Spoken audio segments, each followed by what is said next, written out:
Lakers really put themselves in a great position going into this year. The roster they were able to put together is bigger, it is well diverse. You got multiple lineups. You can go big, you can go small, you can go kind of like a big small right in the middle. It's going to be really interesting to see Darvin Ham kind of tinker and figure out different variations, different lineups. And the beauty of the depth is it should keep guys' minutes low. It should allow guys to be healthy going into the playoffs. At least that's the idea, right? Especially LeBron James and Anthony Davis. You want your two stars to be as healthy as possible come playoff time.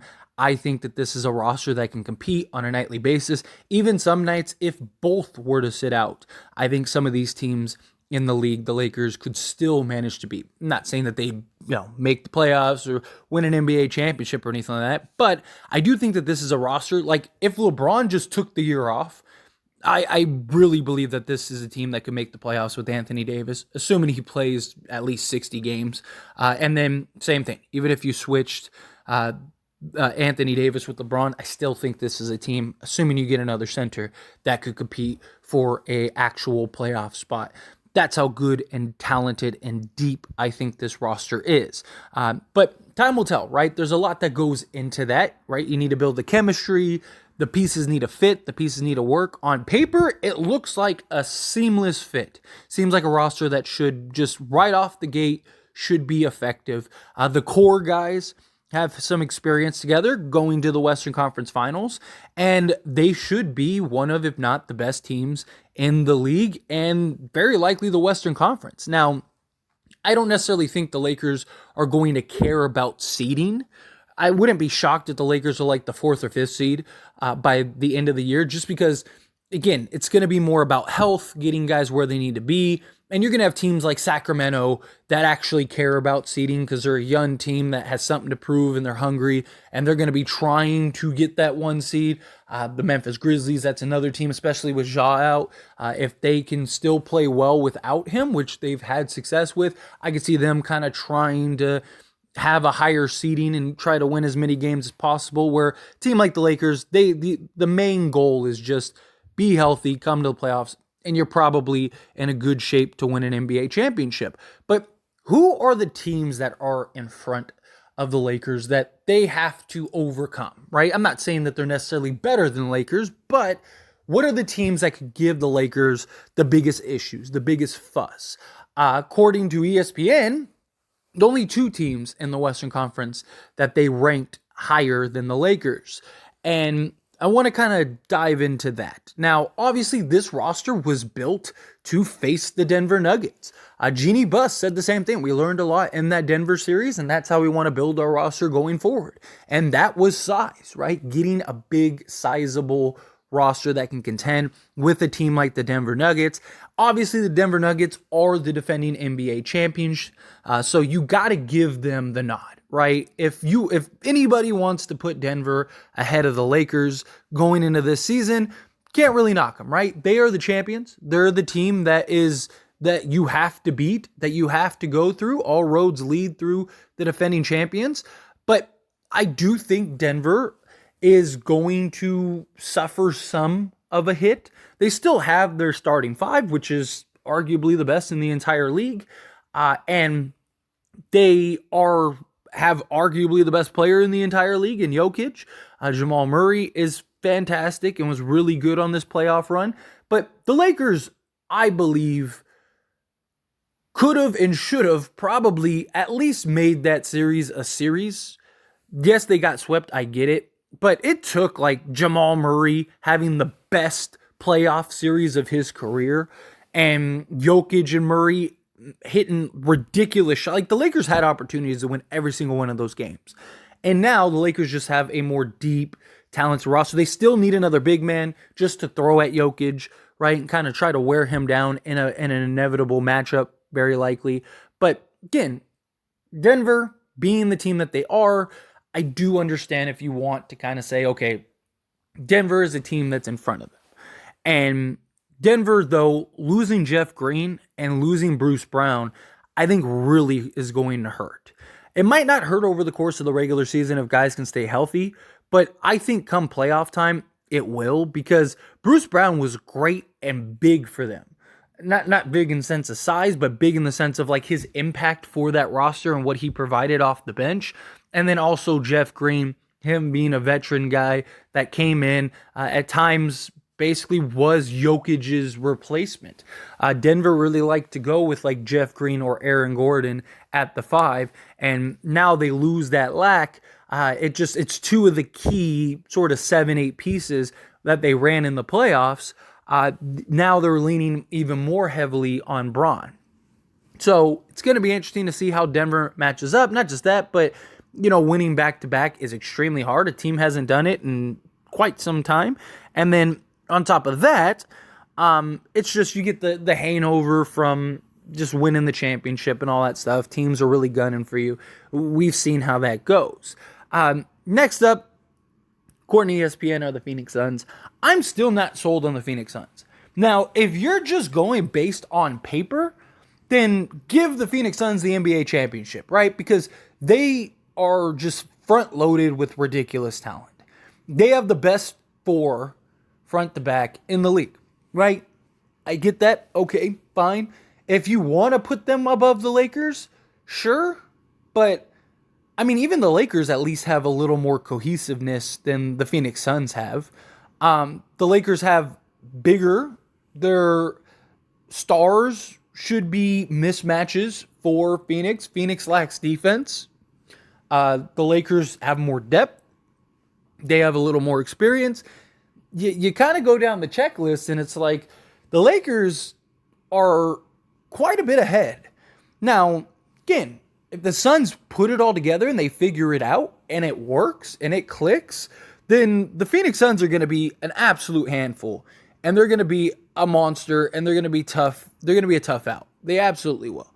But can they? We've seen super teams get put together. The Lakers have several that have been put together that just never worked out, right? Like, if the Lakers lost, knock on wood, right? If the Lakers were to lose LeBron James and Anthony Davis for, a month, I think the Lakers would be fine. I think that they would be able to weather the storm and still maintain a playoff spot. If Phoenix loses, say, Kevin Durant and Devin Booker, because again, two best players. If you took Kevin Durant and Devin Booker off that roster for the Phoenix Suns, I don't know if they make the play-in. I mean, you have Bradley Beal, who failed to make the play-in in the Eastern Conference. That is far easier than the Western Conference. And he actually had some, half-decent rosters.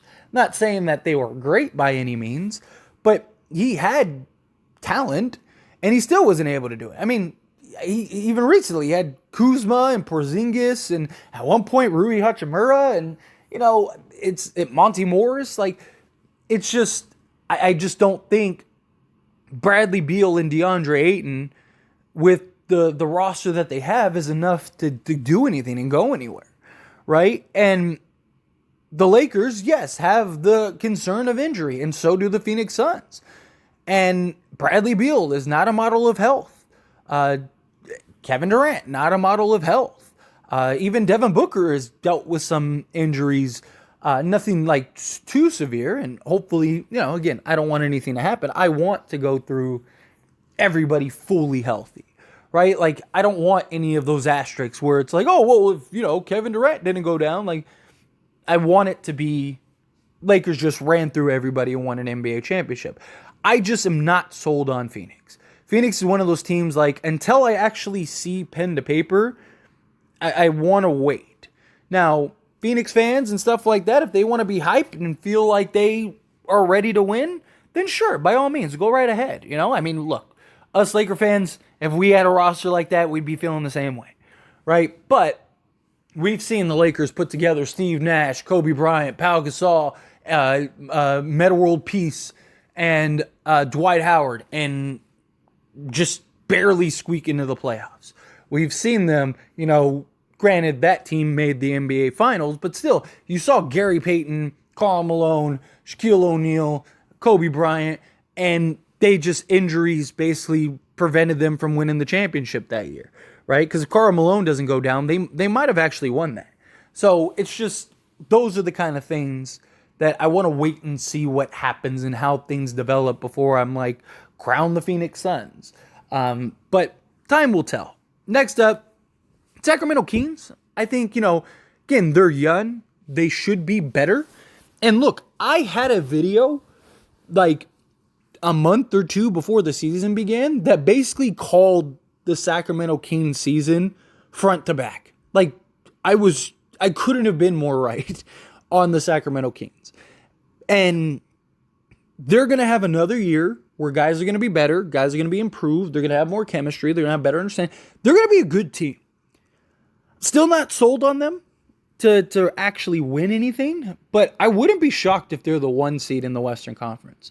Because like I said, they're a team that is really going to be trying to prove something.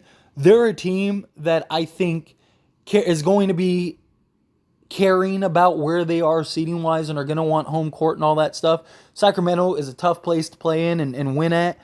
If De'Aaron Fox doesn't get hurt, it's very, very likely that the Golden State Warriors lose in the first round and the Lakers are playing the Kings. And, I think that the Lakers would have ran through the Kings. I actually think they would have had an easier time with the Kings than they would have with the Warriors. That's just my personal thought.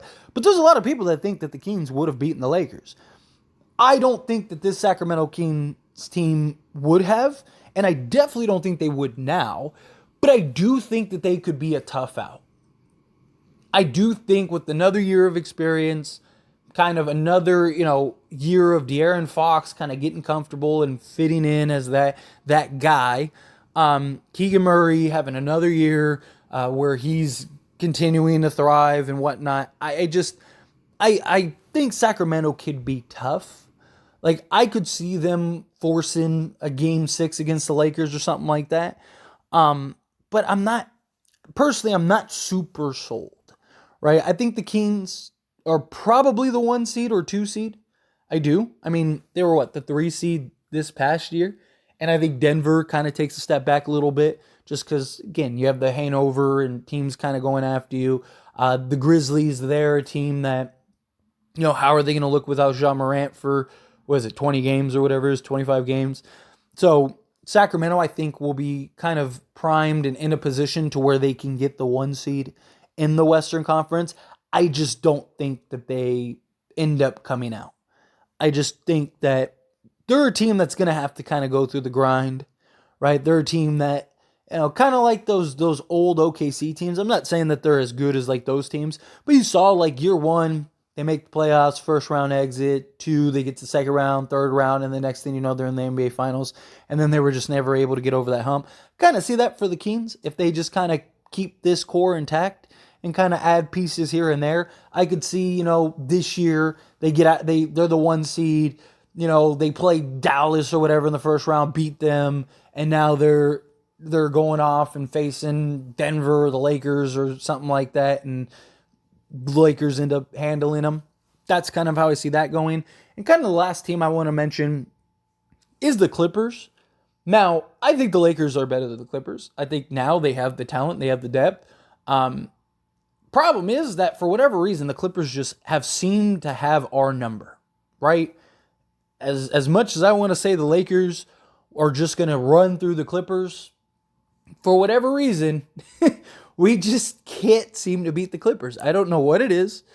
Sometimes those teams just have the number, right? For the Clippers, when they play the Lakers, it's their championship, right? When the Lakers play the Clippers treat it as another game, right? But the Clippers, it's their like everything, like their little brother, and want to stick it to big brother.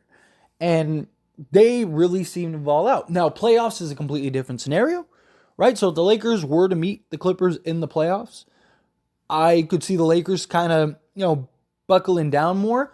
Also, this Lakers roster is a completely different Laker roster than what we've seen the last few years. So I could see the Lakers kind of giving the Clippers some problems and some issues, right? The Lakers match up size-wise now, where the Clippers kind of, having Kawhi Leonard and Paul George and all that depth and all the sizable wings and stuff like that was kind of it's just a tough matchup for the Lakers, right? Because they were smaller the last few years, like they were older the year earlier than that, or the previous year, and just they have guys and bodies that can throw at LeBron James and make things tough. So I can see, right? I could see the struggles, but now with the Lakers and this roster, I think that this Lakers roster could give the Clippers a lot of trouble. But Russell Westbrook, he was really good for the Clippers. Really good for the Clippers. And I could see him, very prideful guy. He's going to want to go after and stick it to the Lakers, right? He's going to want to show them. And, so you got that. That could be a bit of a handful, right? D'Lo's not guarding Russ. He's not slowing down Russ. Neither is Reeves or any of our guys. Like, we probably have to, I don't know, put some guys on him or build the wall or do whatever, kind of force him into having to shoot some threes. Because I just think he's too big. His explosiveness he still has that, and just his ability to get to the rim. But Anthony Davis, he's going to have to get through. And then Paul George and Kawhi Leonard, beauty is now Lakers have bodies to throw at. But I do feel like I got to at least mention the Clippers just simply on the fact that, hey, they have had our number the last few years. We got to be honest. We got to be real about it. But things change, Sometimes streaks happen, and then that next year they end. And I definitely think that this is the year that streak kind of ends. But time will tell. Anyway, personally, the only team I really worry about right now is maybe Denver, right? But I don't. I really think, and call it Laker bias, call it whatever. I just look at this Lakers roster. I really believe that this Lakers team is the best team in the Western Conference. I genuinely do. Chemistry is going to be a big thing, right? Because we've seen very talented teams not have success because they lack that chemistry. And that could be a real problem. But if the Lakers figure it out, I just don't see anybody beating this team in a 7-game series. I don't. I think they're just too deep, too talented. If D'Lo disappears or, Rui disappears or whomever, you got 7 other guys that can step up, and you only need 1 or 2 of them to step up on any given night, right? It's just, I think that's massive. They got the depth, they got the experience, they got the size, they got everything. They basically fixed all of their issues. So it's going to be interesting. But what are your thoughts? I'd love to hear it. How do you feel? Let me know down in the comments below.